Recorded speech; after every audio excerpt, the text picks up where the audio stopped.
تو میں اپنے آپ کی توسط سے, آپ کے اس چینل سے میں یہ سب کو یہ میسج بھی انشاءاللہ دینا چاہتی ہوں کہ ہماری جو فیمیلز ہیں وہ سب اگر مجھے سن رہی ہوں, thank you very much first of all کہ آپ میری گفتگو کو پسند کر رہے ہیں سب.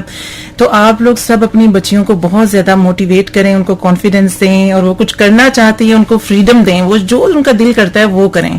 اچھا, ہمارے سامعین کو آپ یہ بھی بتائیے گا کہ بطور خاتون ایک لڑکی کے ناطے آپ نے جب یہ ایک مشکل کام جو ہے اس کو اپنے ذمہ لیا اور اس کو بنایا اور اس کے سارے معاملات کو خود دیکھا, تو کن چیلنجز کا آپ کو سامنا کرنا پڑا؟ ویسے تو مجھے کوئی ایسا اتنا خاص کوئی ایشو نہیں آیا, کیونکہ میرے اپنے فادر میری بیک پر تھے, میری پیرنٹس, میری انفیکٹ مدر, اگر میں ان کا ذکر کروں تو ان کی بہت زیادہ ہیلپ ہے اس پورے پروجیکٹ میں. میں آفس آیا کرتی تھی مارننگ میں, وہ پوری لیبر کو ڈیل کرنا, دیکھنا, میرے پروجیکٹ کو لک آفٹر کرتی تھی, پھر میں آفس سے آ کے اپنے سارے معاملات کو دیکھتی تھی. تو میرا خیال ہے یہ صرف پیرنٹس کی وجہ سے آپ کامیاب ہو سکتے ہیں. آپ خود سے تو جو ہوتے ہیں, جو ایفرٹس ہوتی ہیں, لیکن ماں باپ کے بغیر آپ کچھ نہیں ہیں. اور سب سے پہلے اللہ تعالیٰ, آپ کے پاس اللہ کی جو جس کے پاس یہ ہدایت ہوتی ہے اور مدد, ہاں جی, مدد ہوتی ہے, اس کے بعد آپ کے پیرنٹس ہوتے ہیں, آپ کی فیملی ہوتی ہے جو آپ کو سپورٹ کرتی ہے. بس میں یہی کہوں گی کہ آپ سب پیرنٹس ہیں جو بھی سن رہے ہیں, میرے بھائی بھی سن رہے ہوں گے, ایک میرے جو فادر کی جگہ سارے فادرس وہ سن رہے ہیں, تو اپنی بچیوں کو بہت زیادہ آپ موٹیویٹ کریں کہ ایک تھپکی ہوتی ہے نا, صرف ایک تھپکی چاہیے ہوتی ہے بیٹیوں کو, صحیح کہہ رہی ہیں, اور وہ خود آگے کامیاب ہو جاتی ہیں. زبردست. تو گوہر نایاب ہمیں سن رہی ہیں اور وہ کہتی ہیں کہ عافیہ جی آپ کو FM پنجاب رنگ پہ سن کے بہت اچھا لگا, خوش آمدید. اور وہ کہتی ہیں کہ آپ کا کام بڑا مزے کا ہے, بڑا دلچسپ ہے کوکنگ کرنا. اور وہ کہتے ہیں کہ آپ کو بیکری کے آئٹمز بنانے پسند ہیں, تو کون سی, اگر ڈش کی بات کی جائے تو کون سی ڈش آپ میٹھے میں بنانا پسند کرتی ہیں؟ میٹھے میں ہمارے جو دیسی سارے جتنے بھی گجریلا ہے اور جو سیزنل جتنے بھی میٹھے ہوتے ہیں وہ سب بناتی ہوں. اس کے علاوہ جو انٹرنیشنل کی اگر بات کی جائے تو اس میں جو عربین سویٹ ڈشز ہیں, بسبوسہ ہو گیا, کنافہ ہو گیا, محلبیہ اور اس طرح کی چیزیں, تو اوور آل مزہ آتا ہے مجھے کام کر کے. زبردست. صفوان منیر صاحب ہمیں سن رہے ہیں, انہوں نے پروگرام کو پسند کیا ہے. محمد خزیمہ صاحب بھی ہمیں سن رہے ہیں اور انہوں نے بھی عافیہ جی آپ کی گفتگو کو پسند کیا ہے اور آپ کے کام کو پسند کیا ہے. جن لوگوں نے ابھی بھی 99.4 ٹیون ان کیا ہے ان کو بتاتے چلیں کہ 0333929152 پہ آپ واٹس ایپ کے ذریعے اپنے پیغامات بھیجیں, اور آپ پھر کال کے لیے 0519299152 پہ ہمیں کال کریں. ہم گفتگو کا سلسلہ چلتا رہے گا. اور میڈم اب تو لوگ ریسپیز بھی پوچھ رہے ہیں کہ کون سی چیز کیسے بناتے ہیں. اور محمد نعیم صاحب بھی ہمیں سن رہے ہیں, انہوں نے پروگرام کو پسند کیا ہے. تو میڈم جیسے شروع میں ہم نے بات کی کہ آپ کا فطرت, ادب اور فن سے گہرا لگاؤ ہے, تو ہمارے سامعین کو یہ بھی بتائیے گا کہ جو آپ کا ریسٹورینٹ ہے اس میں آپ اس حوالے سے بھی سرگرمیاں کرتی ہیں؟ جی بالکل ناصر, سب سے پہلے تو میں آپ کا بہت زیادہ شکریہ ادا کرنا چاہتی ہوں اس چائے کے لیے جو گڑ کی بنائی ہوئی ہے, بہت مزے کی ہے. یہ بالکل ایسی جیسے میرے ریسٹورینٹ پر بناتے ہیں نا, ہم بھی وہاں پر گڑ والی چائے بھی دیتے ہیں کیونکہ وہاں پر ایسے لوگ بھی آتے ہیں کہ جو یہ میں آپ کو بتاؤں کہ ہمارا یہ ایک ولیج والا ایریا ہے جو بدا کیوز ہیں, اور لیکن وہاں پر جب آتے ہیں نا تو آپ کو صرف یہ مطلب آپ سیکٹر سے ہٹ کے یہاں پر جب آتے ہیں نا تو ایک ہسل بسل سے جب نکل کر اس لوکیشن میں آتے ہیں تو آپ کو یہاں پر بھی ایک نا ایسے اتنی پرائم لوکیشن پر اتنا اچھا پیارا ریسٹورینٹ بنا ہوا مل جائے, اور اس کے اندر اگر آپ کو دیسی کھانے بھی ملیں اور چائے, گڑ والی چائے, تو بہت زیادہ لوگ پسند کرتے ہیں. اور میرے سننے والوں کو میں ان سے یہی کہوں گی آپ لوگ بھی ضرور آئیں اور وہاں پر میں بینگ اے فیمیل مجھے پروموٹ کریں تاکہ ہماری اور فیمیلز بھی آگے بڑھ سکیں.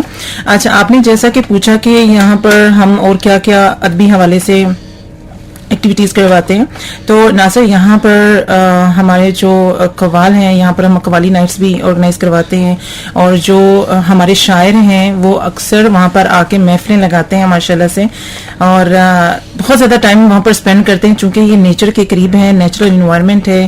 وہاں پر آپ کو پلانٹس نظر آئیں گے, فروٹس نظر آئیں گے, نیچرل انوائرمنٹ ملے گا وہاں پہ. تو ہم بہت سے ڈفرینٹ کائنڈس کی وہاں ایکٹیویٹیز کرواتے ہیں, فیملی ایونٹس بھی ہوتے ہیں, اور ہمارے پاس وہاں پر سینئر سٹیزنز آتے ہیں جو میرا کافی سیکشن ہے وہاں پر بیٹھتے ہیں ناصر, اور وہاں بیٹھ کے گھنٹوں بک ریڈنگ کرتے ہیں. اور وہ نیچر کو انجوائے کرنا چاہتے ہیں کہ ہم وہ کہتے ہیں میڈم ہم صرف یہاں پر نیچر انجوائے کرنے آتے ہیں. تو وہاں آتے ہیں, بیٹھتے ہیں اور یہ گڑ والی چائے بھی پیتے ہیں اور دیسی کھانے کھاتے ہیں وہاں پہ. ہم چونکہ وہاں پر دیسی کھانے دے رہے ہیں, شنواری فوڈ دے رہے ہیں اور ہمارے جتنے دیسی پاکستانی فوڈز ہیں وہ ہم دے رہے ہیں. تو انشاءاللہ لیٹر آن ہم اس میں مزید اور ایڈ کر رہے ہیں. اس میں فاسٹ فوڈ بھی کچھ تھوڑا سا, کیونکہ چونکہ بچے بھی آتے ہیں فیملیز کے ساتھ, بڑوں کے ساتھ بچے ہوتے ہیں, تو ہمیں ان کا بھی خیال کرنا ہے کہ ان کے لیے کچھ تھوڑا بہت فاسٹ فوڈ بھی ہونا چاہیے. زبردست. بہت سارے لوگ ہمیں سن رہے ہیں اور پروگرام کو پسند کر رہے ہیں. آپ نے جو لوکیشن بتائی ہے وہ بڑی ہی امپورٹنٹ ہے. بدھا کی جو قدیم غاریں ہیں وہاں پہ آپ کا یہ ریسٹورینٹ ہے, تو کچھ ہمارے سامعین کو اس حوالے سے بھی بتائیے گا کہ ان غاروں کی کیا تاریخ ہے اور کیا اہمیت ہے. ناصر, یہ وہ غاریں ہیں جو یہ 2400 ایئرز پرانی غاریں ہیں اور اس کی اتنی ریچ ہسٹری ہے. یہ ایکچولی جو ٹیکسلا والی پوری جو ایک پٹی آتی ہے نا ساری, اسی میں ہی ساری چیزیں آتی ہیں. تو یہ پارٹیشن سے پہلے یہاں پر بدھسٹ ہوتے تھے جو اپنی عبادات کے لیے اس کو یوز کیا کرتے تھے. اور جو ہمارے الیگزینڈر ہیں وہ جب اس طرف روڈ سے نیچے جب اترتے تھے اور یہیں پر ہی ان کے گھوڑے پانی پیتے تھے. یہاں سے نیچرل پانی کے چشمے نکلتے ہیں اور نیچرل پانی پورے گاؤں کو سیراب کرتا ہے اور ابھی تک وہ چل رہا ہے ماشاءاللہ سے. تو اس کی یہ ہسٹری ہے. اور یہاں پر پھر ہم نے ایک ایسی ریسٹورینٹ اور کھانے پینے کی جگہ بنانے کی کوشش کیا ہے تاکہ کیونکہ پوری دنیا سے یہاں پر ٹورسٹ آتے ہیں وزٹ کرنے کے لیے. آپ کو پتہ ہے کہ پوری دنیا میں کتنی اچھی اچھی ریسٹورینٹس ہوتے ہیں, اچھی اچھی جگہیں ہوتی ہیں. تو ہم چاہتے ہیں جب وہ یہاں پر آئیں ان کو اچھا انوائرمنٹ ملے, انٹرنیشنل معیار کا. جی, انٹرنیشنل معیار بھی یہاں پر ملے اور ایک نیچرل انوائرمنٹ ملے. چلیے, wish you very best of luck. Pakistan کی جب ہم بات کرتے ہیں تو ثقافتی ورثے سے یہ ایک مالا مال ملک ہے, تو ثقافتی ورثے کی سانپ کاری یا پرزرویشن کتنی ضروری ہے؟ ناصر, یہ تو میں کہوں گی کہ بہت زیادہ ضروری ہے کیونکہ ہم ان چیزوں میں بہت پیچھے ہیں. انٹرنیشنلی دیکھا جائے تو ہم ابھی تک بہت پیچھے ہیں. ہمارے پاس جو چھوٹے چھوٹے اثاثے جو بچے ہیں ہم ان کو پریزرو کر لیں تو آج کل تو لوگ ٹورزم سے کنٹریز اتنا کما رہی ہیں اور ان کی کنٹریز کتنا آگے جا رہی ہیں. صرف ہمارے پاس تو نیچرل چیزیں ہیں اور یہ نہیں کہ کریٹ کی گئی ہیں, بنائی گئی ہیں. تو اتنی اچھی جگہوں کو یہ دیکھیں اسلام آباد کے اندر لوگوں کو پتہ بھی نہیں ہے اس جگہ کا. تو میں اپنے آپ کے اس چینل کے توسط سے میں سب کو یہی بتانا چاہتی ہوں کہ اسلام آباد کے اندر اتنی پرائم لوکیشن پر اتنی خوبصورت جگہ ہے, آپ سب مسٹ وزٹ کریں. میں یہ نہیں کہتی صرف ریسٹورینٹ کو وزٹ کریں, بدھا کیوز ہے وہاں پہ نیچرل پانی کے چشمے ہیں, آپ اس کو آ کر دیکھیں, انجوائے کریں. بچوں کو لے کر آئیں تاکہ وہ اپنی ہسٹری سے وابستہ ہوں, ان کو پتا ہو ہماری ہسٹری کیا ہے.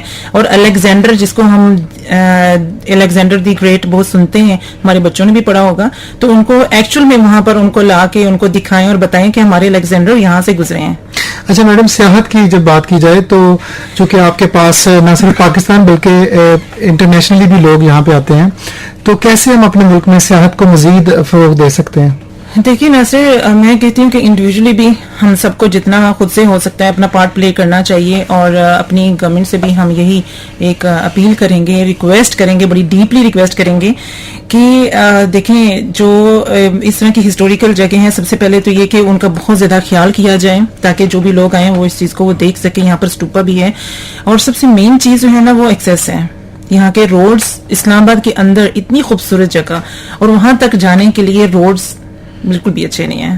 تو میں صرف یہ ریکویسٹ کروں گی کہ روڈ سب سے پہلے ٹھیک کریں اور اس کے بعد یہ ہے کہ ہم دیکھیں جتنا ہم سے ہو سکتا ہے. بینگ اے فیمیل میں نے اپنا پارٹ پلے کیا اور کر رہی ہوں, اور وہاں پر میری کوشش بھی ہے کہ ہم فیمیلز کو امپاور کریں. میں فیمیل کا سٹاف ہائر کروں, لیکن ان کے لیے بھی آپ کو پتہ ہے آنے کے لیے بہت سارے ایشوز ہوتے ہیں کہ وہ اتنی دور سے اگر چل کر آ رہی ہیں ایسی لوکیشن پہ, تو ایک تو روڈ ٹھیک نہیں ہے, اسٹریٹ لائٹس وہاں پر نہیں ہے. اگر انٹرنیشنلی ٹورسٹ وغیرہ وہاں پر آتے ہیں تو اگر وہ رات کے ٹائم بھی وزٹ کرنا چاہتے ہیں سیف نہیں, سیف ان اے سینس اس طرح نہیں کہہ سکتے. ہاں, اسٹریٹ لائٹس نہیں ہیں اور روڈ اتنا اچھا نہیں ہے.